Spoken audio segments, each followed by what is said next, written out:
Velkommen til en ny utgave av Inside Israel, her fra Internasjonale Kristne Ambassade i Jerusalem. I vårt forrige program så vi nærmere på den uetterrettelige påstanden om Israels ulovlige okkupasjon. Vi fortsetter i dag med samme tema, og du skal blant annet få høre professor i juss ved Harvard Law School, Dershowitz. Men først, la oss oppsummere. Israels landområder har i historiens løp enten vært under jødisk suverenitet eller under skiftende riker og imperier. Det har faktisk aldri i historiens løp eksistert en palestinsk nasjon, suverenitet eller noe folkeslag. Før 1967 var det aldri tale om opprettelsen av en palestinsk stat. Historisk er det faktisk bare det jødiske folket som har gjort krav på Jerusalem som hovedstad. Før første verdenskrig eksisterte ikke de grensene og statene vi i dag kjenner i Midtøsten og Nord-Afrika. Store deler av regionen var underlagt tyrkerne gjennom det ottomanske riket. Dette var tilfellet i 400 år for det som i dag er Israel. I kjølvannet av første verdenskrig ble alle de forskjellige statene i regionen opprettet, både de arabiske og den jødiske. Under San Remo-konferansen i april 1920, som var en del av fredsoppgjøret etter første verdenskrig, ble Palestina-mandatet gitt til Storbritannia. Mandatet bygde på Balfour-deklarasjonen fra 1917, som støttet etableringen i Palestina av et nasjonalt hjem for det jødiske folket.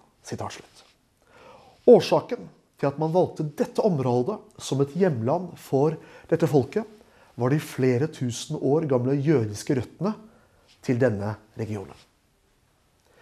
I mars 1921 delte Storbritannia mandatområdet og ga 77% av det til hasjemittene. Det ble senere staten Jordan. Dette var helt klart i strid med mandatet. 24. juli 1922 ble Palestina-mandatet vedtatt av Folkeforbundet. Disse prosessene i det internasjonale samfunnet gjorde det til bindende internasjonal lov at dette området skulle bli et eget nasjonalhjem, det vil si en stat, for det jødiske folket.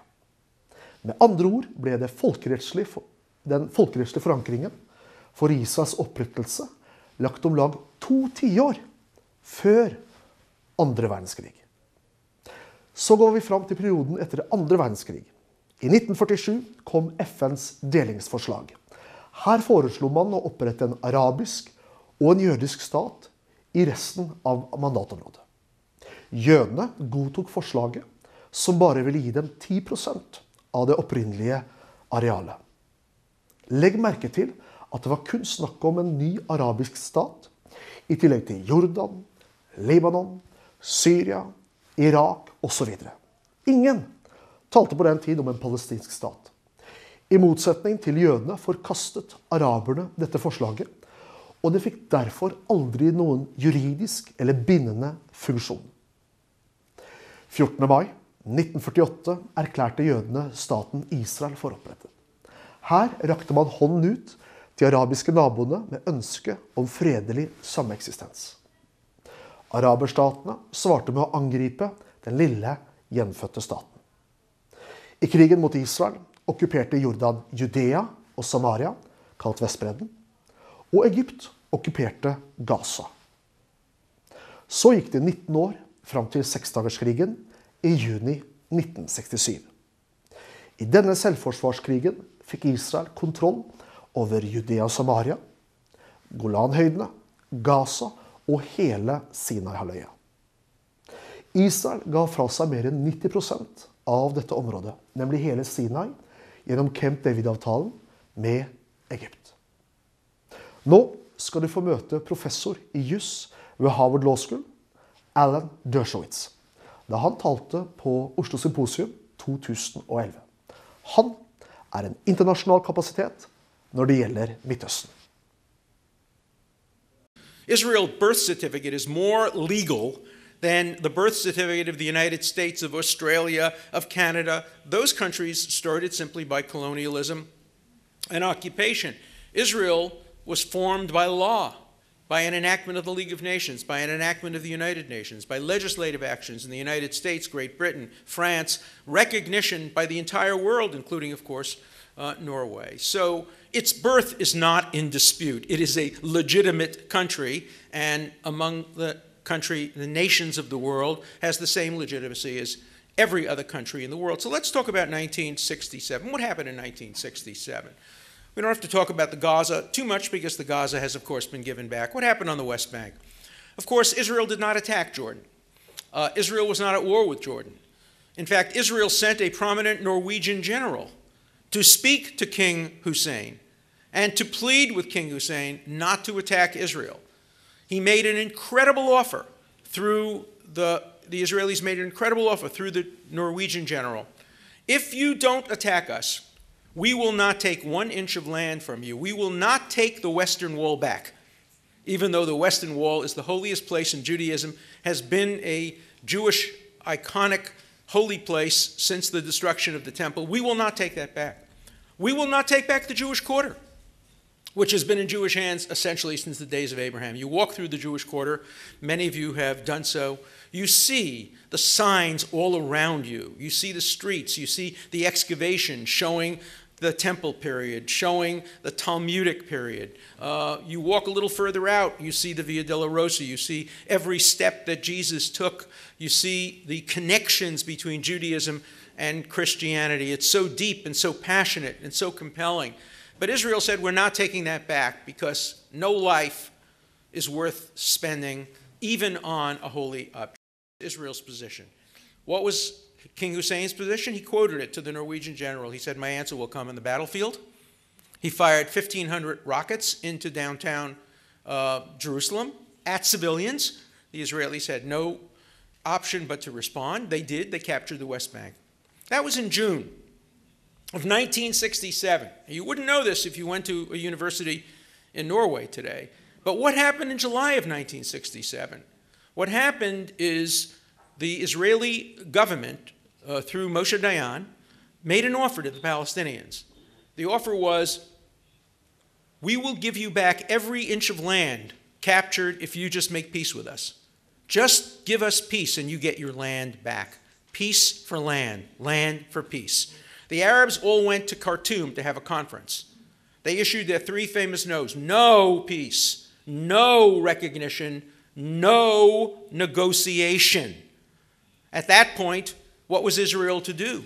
Israel had to hold on to that land in an effort to try to negotiate peace. As Abba Eban said in response to the Khartoum Declaration, it's the first time in history that the winners in a defensive war have sued for peace and the losers have demanded unconditional surrender. Or as he put it another time, the Palestinians don't know how to take yes for an answer. They were offered the land back. They said, no, no, no. The Palestinians have never missed an opportunity to miss an opportunity. And this was one opportunity they missed in 1967. The opportunity didn't go away. The opportunity didn't go away. 1993, the Oslo Accords. This is the last time Oslo will ever serve, unfortunately, as a place of accord between Israel and the Arabs. There will never be another peace process in Oslo. Oslo has lost its role as a neutral arbiter between Israel and the Palestinians, unfortunately, because the Oslo Accords, I think, held enormous promise, and the Norwegian government and the Norwegian people should be very proud that it was selected as a place where Nobel Prizes could be won in Oslo, not only presented in Oslo, but won in Oslo, and several Nobel Prizes were won because of the Oslo Accords. A very, very proud and potentially constructive moment, but nothing really came of it. Why? Because building on the Oslo Accords, President Clinton and Ehud Barak offered the Palestinians everything they had ever dreamed for in 2000, 2001, 100% of the Gaza, 95 to 97% of the West Bank, and in exchange for the 3 to 5% land in other areas of the country to make up for it, to compensate for the fact that Israel had in fact built neighborhoods that could not be torn down in Ma'ale Adumim and Gilo and other areas right outside of Jerusalem. They offered a divided Jerusalem. Do you know how painful that was? It's like cutting out your own heart. Jerusalem, the heart and soul of the Jewish people. I grew up as an Orthodox Jew. 3 times a day I prayed to return to Jerusalem. Im eshkachech Yerushalayim. If I forget Jerusalem, may my tongue cleave to my mouth. May my right hand lose its cunning. The 2 things Jews pray for more than anything else is Yerushalayim, Jerusalem, and Shalom, peace. That's all you hear. You go to a synagogue, every word, if you only know 2 words in Hebrew, Yerushalayim and Shalom, you can sit in a synagogue on a Friday night, a Saturday, a Jewish holiday, and you will hear over and over again, Shalom, Yerushalayim, Yerushalayim, Shalom. And yet Israel was prepared, in the interests of Shalom, peace, to give up parts of its heritage in Yerushalayim, in Jerusalem. And yet the Palestinians turned it down. The Prince Bandar of Saudi Arabia, shook his finger at Arafat and said to him, if you turn down this offer, you are committing a crime against the Palestinian people. And Yasser Arafat committed that crime against the Palestinian people. Then he compounded it because he went back to his bunker and called for an intifada.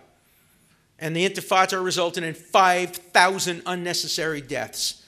1,000 Israelis were killed, babies, children, people going to pizza parlors, adults, emigres from Russia who were dancing in the Dolphinarium on a weekend night, blown to pieces. And 4,000 Palestinians were killed. It was a terrible, terrible tragedy. The blood of those victims are on the hands of Yasser Arafat and on the hands of those who turned down the peace offer in 2000 and 2001. And then it was repeated. And then it was repeated. Ehud Olmert offered in 2007 and 2008 virtually the same thing, and the Palestinians again walked away. Why did the Palestinians walk away from these deals? I can give you an answer in one word. Norway. Norway is the reason the Palestinians walk away from deals that require them to compromise. Why? Because Norway has told the Palestinians very simply, you don't have to compromise. You don't have to do anything. We will recognize the PLO. We will give you ambassadorial status. We'll recognize your state. We'll give you everything you want. You don't have to give Israel anything. You don't have to negotiate. We will give you what you want without you doing anything in return. Norway. That's the problem. The problem is governments who are prepared to tell the Palestinians, we will demand everything of Israel. We'll boycott them if they don't do what we want. But of you, the Palestinians, we demand nothing. You just sit still. We'll give you what you want, as if you're the only country ever occupied.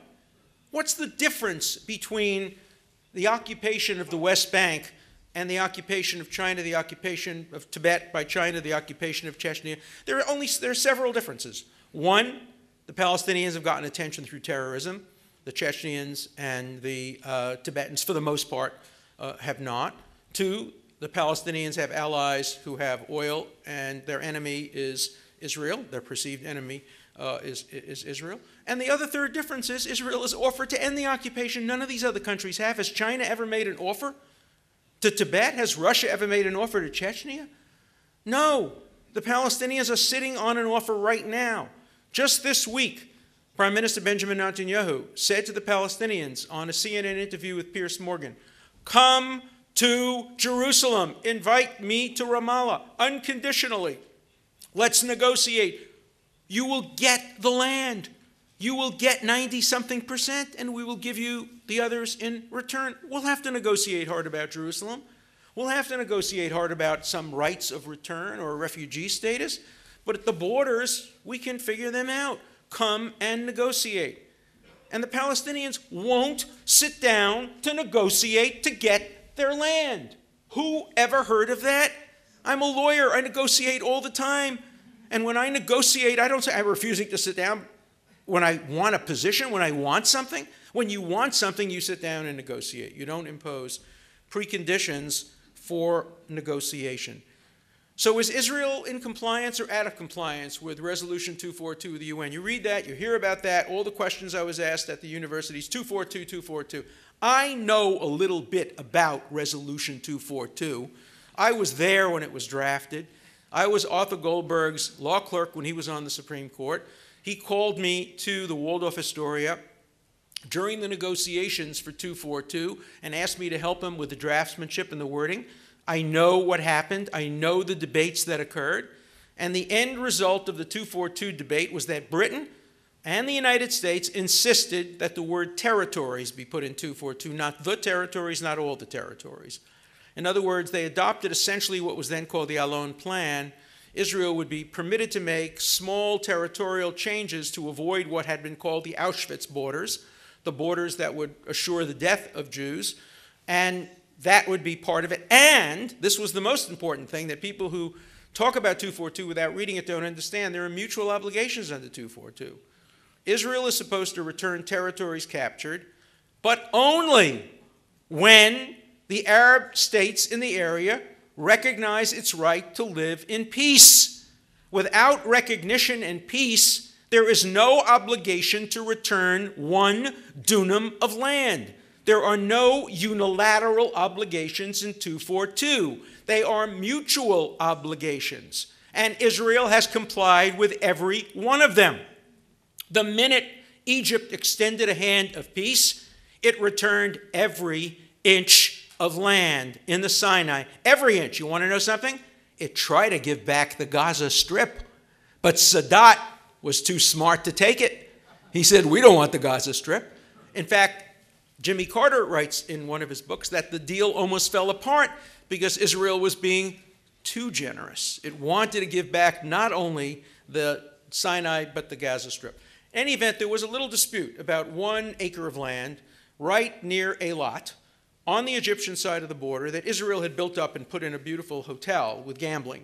And so the Israelis said, look, we put all the money into that, we should get that area. The Egyptians said, no, it's traditional Egyptian land.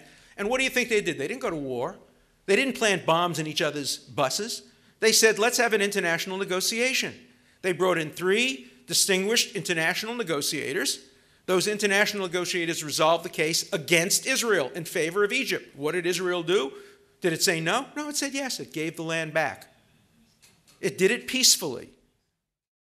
Nå skal du få se en film fra organisasjonen thelandofisrael.com som ser på Judea og Samaria fra en annen vinkel. Behold, days are coming, when I will return the captivity of my people Israel, and they will build cities, and they will settle, and they will plant vineyards and drink from their wine. I will place them on their land, and they will not be removed ever again.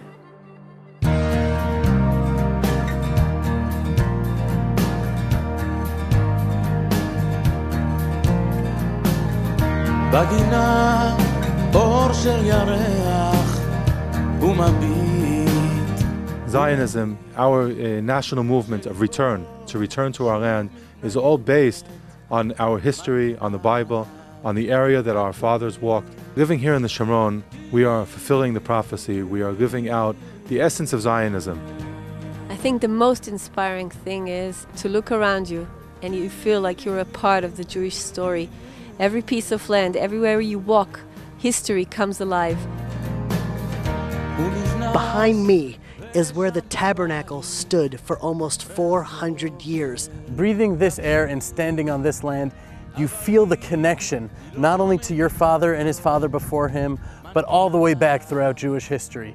Shechem, Shiloh, Bet El, Jerusalem, Hebron, Bethlehem, all of the activities in the Bible all occurred here in the Shomron and in Judea. I live up on this top hill on the left house. And the most amazing story is that when we came to live and we started to dig and build the house, we found many ancient broken pieces of dishes of clay from the time that the people of Israel used to come 3 times a year to visit the tabernacle in Shiloh. We thought we are the first to be here, and suddenly we found out that 3,000 years ago, hundreds of thousands of Jews, our ancestors, were coming here 3 times a year, spreading all over those mountaintops and eating the sacrifice. The beauty of the Shomron is unparalleled. The fusion of nature and urban, city and natural comes together in ways almost unseen in all of Israel. In the hills of Samaria, we are not only at this moment in time, but we're transcending it all together. The authentic Jewish life has always been connected to agriculture, always connected to the land of Israel. And now as the Jews are now settling these hills of Samaria, there are over 1,000 dunams of olive trees, of vineyards that are now producing fruits for the first time in 2,000 years. Making wine today, there's no difference making wine today than the same way that Noach made wine, or Avraham Avinu made wine, or Rashi made wine. We take natural grapes for wine. After fermentation, it turns into alcohol, and there is nothing new. We do the same thing here like we did thousands of years ago. When looking at the terrain of Samaria, you'll see a ton of rocks and boulders, and then from these dry, barren rocks, trees, vegetation, flowers, beauty, all of the earth is now coming to life again. As a non-Jew, the reason why it's so important for me to be here in the hills of Samaria is because so much of this land has a history behind it. So much of the biblical prophecy is fulfilled all around us, and it's just amazing to take part of it and to support the Jewish people in what we're doing here. Samaria is home to over 80 cities and communities with more than 100 educational institutions, a world-class university in Ariel, boutique wineries, organic and conventional farms, a wide range of industries, and a cross-section of professionals that represent the best in Israel today. In the Ariel University Center, we have 24 academic departments in 4 faculties. From secular to non-secular, for Arab students to Jewish students. The 12,000 students are coming from all the parts of Israel. Only 15%, 1/5, are coming from Samaria and Judea. I'm the Dean of the Faculty of Engineering, and I'm responsible to this monster. This machine is a free electron laser. This is the only machine in Israel, and the only one in the Middle East. And it produces high power, very high power, that can be utilized for homeland security applications. The mood here in the campus is very, very good. Students very like to study here. They like their teachers, and also they like the science. The foundation of Judaism has always been education. In almost every community in the Shomron, there are institutions that are teaching boys, girls, men, women, academic, higher Torah education. It's important for people to realize that our communities, the so-called Jewish settlements in the Samaria, represent all parts of Israeli society. Actually, the majority of the residents in the Shomron region are secular Israelis. Everything about Samaria was special for us. We are non-religious people, yet we came because we wanted to change our place of living. We wanted a place that we can teach our children the Jewish heritage, to teach them about Israel, about the right place to live in. That's a great part of Zionism, of our national unity, all being together here and settling the land of Israel. Understanding the strategic importance of Samaria is key.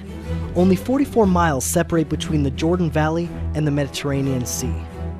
Samaria is also a mountain ridge that reaches over 3,000 feet high and dominates Israel's coastal cities, where 70% of its population, 80% of Israel's industry, and all of its airfields and seaports are located. If Israel were to withdraw from Samaria, the country's width would be narrowed to a mere 9 miles, which all analysts say is indefensible borders.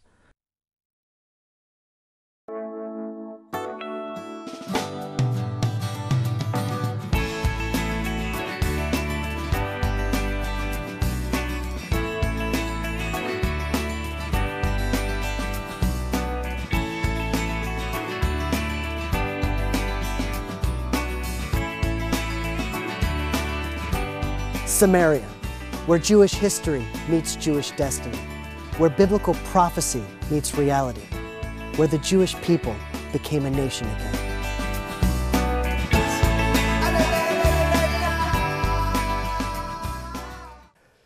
Internasjonale kristne ambassade i Jerusalem sier nei til et jødefritt Judea og Samaria.